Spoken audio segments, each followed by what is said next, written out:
मोनालिसा मोनालिसा महाकुंभ मेला में बेचई रहे तुलसी के माला। आप अभी सुन रहे हैं संजीत लाल यादव को।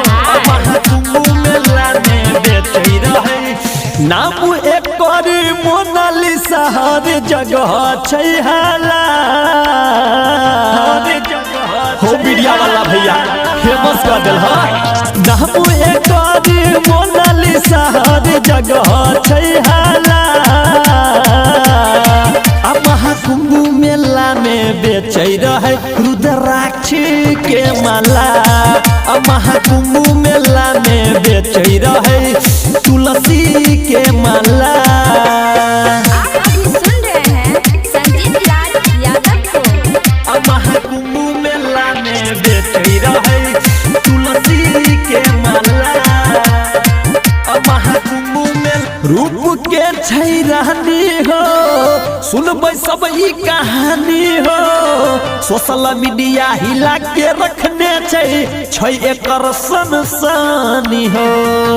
पूरा हिला देने छै रूप के छै रानी हो सुनबै सब ई कहानी हो। सोशल मीडिया हिला के रखने छै एकर छै सनसनी हो। ललकै रिपोर्टर इंटरव्यू सब ओकरे छै खेला। ललकै रिपोर्टर इंटरव्यू सब ओकरे छै खेला।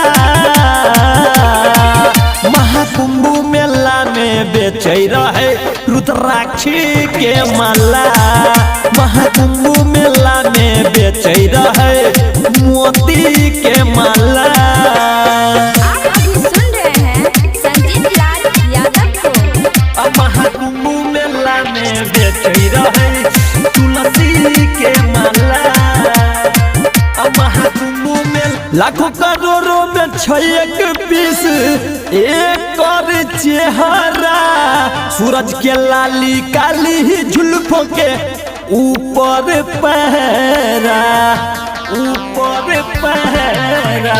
लाखों करोड़ों में छै एक पीस एक और चेहरा। सूरज के लाली काली झुल्फों के ऊपर पहरा। संजीत लाल गब के सुना बचल के फूल डाला।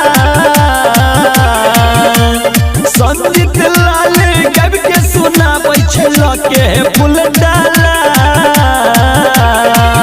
महाकुंभ मेला में बेचई रहे रुद्राक्ष के माला। महाकुंभ मेला में बेचई रहे तुलसी के माला। नाम एक मोनालिसा हर जगह छै हाला। महाकुंभ मेला में बेचई रहे रुद्राक्ष के माला। महाकुंभ मेला में बेचई रहे तुलसी के माला।